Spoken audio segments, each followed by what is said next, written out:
Hello and welcome back to another video of mastering GitHub.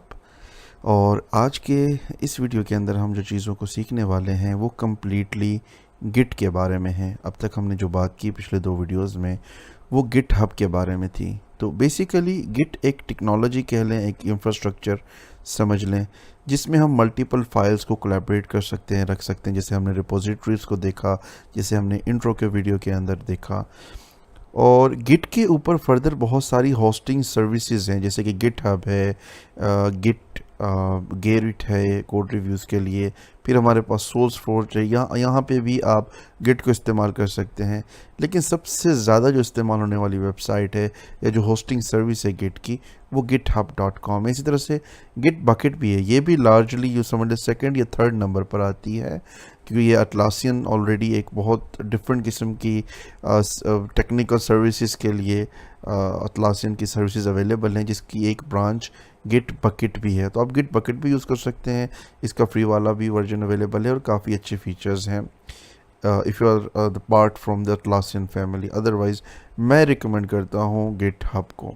तो इनको हम बंद कर देते हैं और हम वापस आ जाते हैं गिट के ऊपर। गिट बेसिकली आपकी मशीन के ऊपर इंस्टॉल होती है, उसके ऊपर फिर आप फर्दर अगर चाहें तो एक जो सर्विस होस्टिंग सर्विस है वो आप यूज़ कर सकते हैं, जैसे गिटहब है और डिफरेंट है।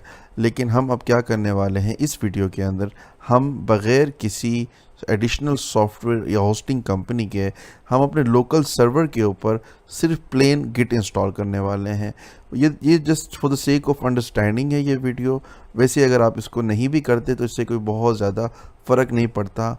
अलबत्ता कुछ डेवलपर्स होते हैं जो कि CLI बेस पे कोड लेवल पे काम करते हैं, जो हर किस्म के कोड को मैनुअली कोड करके पुश और पुल करना चाहते हैं, मर्ज करना चाहते हैं, उनके लिए ये बहुत ज़रूरी है। तो ये git-csm.com एक वेबसाइट है। अगर आप सिंपल गिट भी लिखेंगे, लेट्स से हम सिर्फ गिट लिखते हैं और सर्च करते हैं, तो आपको ये टॉप पे नज़र आएगी। इस पे आपने यहाँ पे आ जाना है और इसके बाद फिर आप इसके डाउनलोड सेक्शन पे आ जाएं। यहाँ पे डाउनलोड्स पे आने के बाद आप इसको विंडोज़ का जो वर्जन है वहाँ पे आप क्लिक करें। क्लिक करने के बाद जो भी आपका विंडोज़ है, मेरा 64 बिट है, इसको मैं डाउनलोड पे लगा देता हूँ और अब ये डाउनलोड होने के लिए आ गया है। तो जैसे ही ये डाउनलोड होता है फिर हम कंटिन्यू करते हैं। तो अभी हमारा डाउनलोड हो चुका है, इसको हम ओपन करते हैं। ओपन करने के बाद इसकी जो इंस्टॉलेशन है वो स्टार्ट हो जाएगी। इसको आप यस कर दें। यस करने के बाद आप इसको इंस्टॉल करें। ये बेसिकली आपका जो विंडोज़ है या मैकबुक है या जो भी मशीन है या जो भी ऑपरेटिंग सिस्टम है, वहाँ पे इसकी जो मेन कोर फाइल्स हैं गिट की वो इंस्टॉल हो जाएंगी और फिर उसके बाद आप गिट को इस्तेमाल कर पाएंगे CLI के लेवल के ऊपर।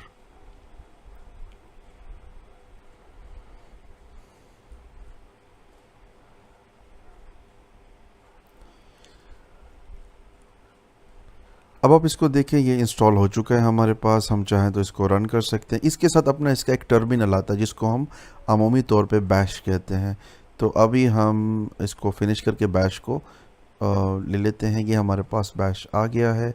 ये बेसिकली हमें हेल्प करता है कोड को पुल करने में, गिट इसको मर्ज करने में, पुश करने में, को डिफरेंट तरीके उसको कमेंट कर सकते हैं। ये सारी चीज़ें हम यहाँ पे कर सकते हैं। और अगर आप यहाँ पे ना करना चाहें तो आपका जो भी आईडी जहाँ पे आप कोड कर रहे होते हैं उसके अंदर ये ऑप्शन अवेलेबल होता है टर्मिनल का।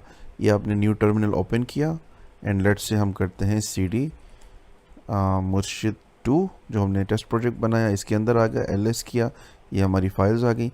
अब अगर आप यहाँ पे पहले से गिट लिखेंगे तो आपको एरर आएगा, ये चीज़ें आपको शो नहीं होंगी, ये जो अभी हमारे पास शो हो रही हैं। इसके लिए ताकि गिट एग्जीक्यूट हो पाए आपके CLI के अंदर या आपके टर्मिनल के अंदर, या इवन जो कि विंडोज़ का CMD हम जब टाइप करते हैं तो यहाँ पे ये जो CMD आता है, यहाँ पे dir चलेगा जी। तो इसके अंदर भी अगर आप वैसे ही जैसे आपका सिस्टम में अभी आपने गिट इंस्टॉल नहीं किया, अगर आप यहाँ पर गिट लिखेंगे तो ये आपको एरर शो करेगा। लेकिन क्योंकि मैंने ऑलरेडी इंस्टॉल कर लिया है तो अब ये बिल्कुल सही चल रहा है। ठीक है, तो ये हमारे पास टर्मिनल इंस्टॉल हो चुका है। हमारे पास दो ऑप्शन है, हम चाहें तो हम इधर भी इस्तेमाल कर सकते हैं, हम चाहें तो मैं क्योंकि कोडिंग कर रहा हूँ अपने IDE के अंदर तो मैं प्रेफर करूँगा कि मैं वहीं पे गिट को इस्तेमाल कर लूँ। सो गिट को आई होप कि आपको क्लियर हो गया होगा कि इंस्टॉल करने का मेन फ़ायदा क्या है हमें। अब हमारे पास यहाँ पे गिट CLI लेवल पे चल सकता है, वरना जैसे हमने ये डेस्कटॉप एप्लीकेशन इसका इंस्टॉल कर लिया है तो अब हमें ज़रूरत ही नहीं है कि हम यहाँ पे जाके काम करें, क्योंकि जो भी चीज़ें चाहिए मेजॉरिटी में वो सारी हमें मिल जाती हैं यहाँ पर। But let's for the sake of understanding हमें ये चीज़ की भी कर लेनी चाहिए ताकि हमें आइडिया हो इसका। तो अब हम आ जाते हैं हमारी रिपोजिटरी के ऊपर एंड अगेन हम इसको क्लोन करते हैं। लेट्स से हमने यहाँ पे लिखा मुर्शिद, तो पहले हमने जो किया था वो डेस्कटॉप के थ्रू किया था, अब हम करते हैं इसको कोड के थ्रू। तो ये हमारे पास जैसे ही हम इस पे कोड पे आए तो यहाँ पे हमारी गिट की एक लिंक होता है, चाहे आप गिटहब पे हैं या चाहे आप गिट की कोई भी होस्टिंग सर्विस यूज़ कर रहे हैं। जैसे अपनी रिपोजिटरी आप क्रिएट करेंगे वहाँ पे अपनी फाइल्स को होस्ट करने के लिए, तो आपको एक लिंक मिलेगा गिट का, तो इसको हमने कॉपी कर लिया। हम चाहें तो डायरेक्टली से क्लोन भी कर सकते हैं। अब हम आ जाते हैं अपने कोड लेवल के ऊपर। अब यहाँ पर हम लेट्स से बैक करते हैं और अब यहाँ पे हम MKDIR एक न्यू फोल्डर बनाते हैं मुर्शिद 3 के नाम से। ठीक है, ये हमारी फ़ाइल बन गई। अब इसको हम CD करते हैं मुर्शिद 3, इसके अंदर हम आ गए। अब यहाँ पर हम लिखते हैं git init। सबसे पहले हमने गिट को इनिशिएट कर लिया। जैसे आपने गिट इनिट किया तो अगर आप उस फोल्डर के अंदर जाएंगे, जैसे कि हम आ गए मुर्शिद 3 में, तो आप देख सकते हैं गिट की फ़ाइल बन गई। गिट ने इनिशिएट किया है अपना जो उसका इनिशियल रिपोजिटरी का एक फॉर्म होता है, इसके अंदर उसकी एक हिडन कुछ फाइल्स वगैरह स्ट्रक्चर भी हैं, इससे हमारा कुछ लेना देना नहीं है।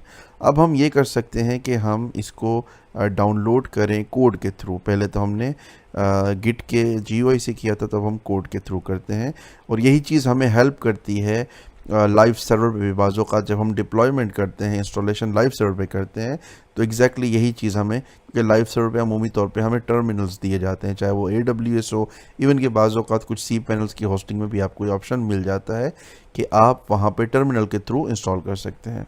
तो अब हम यहाँ पे लिखेंगे गिट क्लोन और फिर उसके बाद आगे हमने लिंक दे दिया और ये हमने इसको क्लोन करने के लिए क्लिक किया, तो ये सारा हमारा जो कोड है वो हमारे लोकल पे आ जाएगा। ये गिट ने अभी मुझसे मांगी है इंस्टॉलेशन, डेफिनेटली ये हमने इंस्टॉल किया हुआ है। अगेन अगर ये इंस्टॉल ना होता तो यहाँ पे प्रॉब्लम हो जाती। तो अब यहाँ पे हम क्लिक करते हैं, क्लिक करने के बाद ये हमें ब्राउज़र पे ले जाएगा, यहाँ पे गिटहब पे वो ऑथराइज़ करेगा कि ये रिपोजिटरी हमारी है क्या नहीं है। तो जैसे ही आप इसको ऑथराइज़ कर देंगे, अपना जो पासवर्ड है वो आप दे देंगे, तो इसके बाद कंफर्मेशन हो जाएगी और ये आपकी जो लोकल के ऊपर रिपोजिटरी है, अब आपने CLI के लेवल के ऊपर इसकी आपने इंटीग्रेशन कर दी है। एंड देन अब हम वापस आते हैं तो आप देख सकते हैं ये डन डन डन सब हो चुका है। और अब आप ये देखें, ये हमारा मुर्शिद 3 के अंदर वो रिपोजिटरी जो हमने लाइव पे बनाई थी वो आ चुकी है। तो अब जैसा कि हमने अपने पूरे प्रोजेक्ट को, रिपोजिटरी को लोकल के ऊपर क्लोन कर लिया है, हम जितना भी अब इसके अंदर कोड करेंगे, चेंज करेंगे, तो हम चाहें हम डायरेक्टली CLI के थ्रू उस सारे कोड को पुश कर सकते हैं। मज़ीद अगर किसी और डेवलपर ने उसमें काम किया है हम पुल कर सकते हैं और इस तरह से हमारी जो रिपोजिटरी है वो गिटहब के ऊपर लाइव रहेगी। अच्छा, इसकी जो कमांड लाइन है एक एक कोड को डाउनलोड करने की, पुल करने की, पुश करने की, कोलैबोरेट करने की, मर्ज करने की, वो सारी गाइड आपको यहाँ से मिलेगी। ये जो रीड बुक है, अगर आप एक ऐसे शख्स हैं जो कि कोड लेवल पे या CLI के ऊपर रहकर ही गिट के साथ काम करना चाहता है, सो आई रिकमेंड कि आप ये बुक जो गिटहब की है इसको पूरा आप स्टडी करें। यहाँ पे आपको सारे कमांड मिल जाएंगे कि आपने इसके साथ कैसे काम करना है। इट्स अ वेरी सिंपल, मतलब बहुत लंबी नहीं है और मे भी आप इसकी जो प्रो गाइड है वो भी आप ले सकते हैं और ये PDF इसकी डाउनलोड भी कर सकते हैं। और याद रहे ये बहुत ज़रूरी है, तब आपने डेवऑप्स में या प्रोडक्शन में जाना है जब आपने अपनी रिपोजिटरी को लाइव करना है किसी वेबसाइट के ऊपर, तब आपको ये आना बहुत ज़रूरी, क्योंकि फिर उस टाइम आप अपने पूरे प्रोजेक्ट को CLI के थ्रू, कोड लेवल के थ्रू ही प्रोडक्शन के ऊपर अपना सारा कोड डिप्लॉय करेंगे, पुल करेंगे और उसमें मज़ीद जो भी कन्फिगरेशंस हैं वो आप कर सकते हैं। सो ये एक बेसिक वीडियो था गिट के ऊपर बजाते जो बेस स्ट्रक्चर है मर्जिंग का और कोड कोलैबोरेशन का। बाकी अगेन जिस तरह मैंने कहा, ये गिटहब और जितने की गिट की बाकी होस्टिंग की सर्विसेज हैं उनको भी आप इस्तेमाल कर सकते हैं। नेक्स्ट सेशन के लिए अगला वीडियो देखिए। बहुत शुक्रिया।